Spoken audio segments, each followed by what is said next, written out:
যদি কোনো কাস্টমার এসে বলে আমার ফোনটা চার্জে দিলে চলে, চার্জ থেকে খুলে ফেললেই বন্ধ হয়ে যায়, বিশ্বাস করেন আমার এই কথাটা শুনলে কি যে ভালো লাগে, শুধু আমার না সকল টেকনিশিয়ানেরই ভালো লাগার কথা এটা।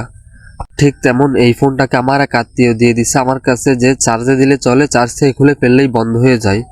এখন এই সমস্যাটার সমাধান করব। এই সমস্যাটার সমাধান করা খুবই সোজা। যদি কোনো টেকনিশিয়ান ভাই আমার এই ভিডিওটা দেখে থাকেন, অবশ্যই কমেন্ট করে জানাবেন এই কাজটা করে কে, কত টাকা বিল নিয়ে থাকেন কাস্টমারের থেকে।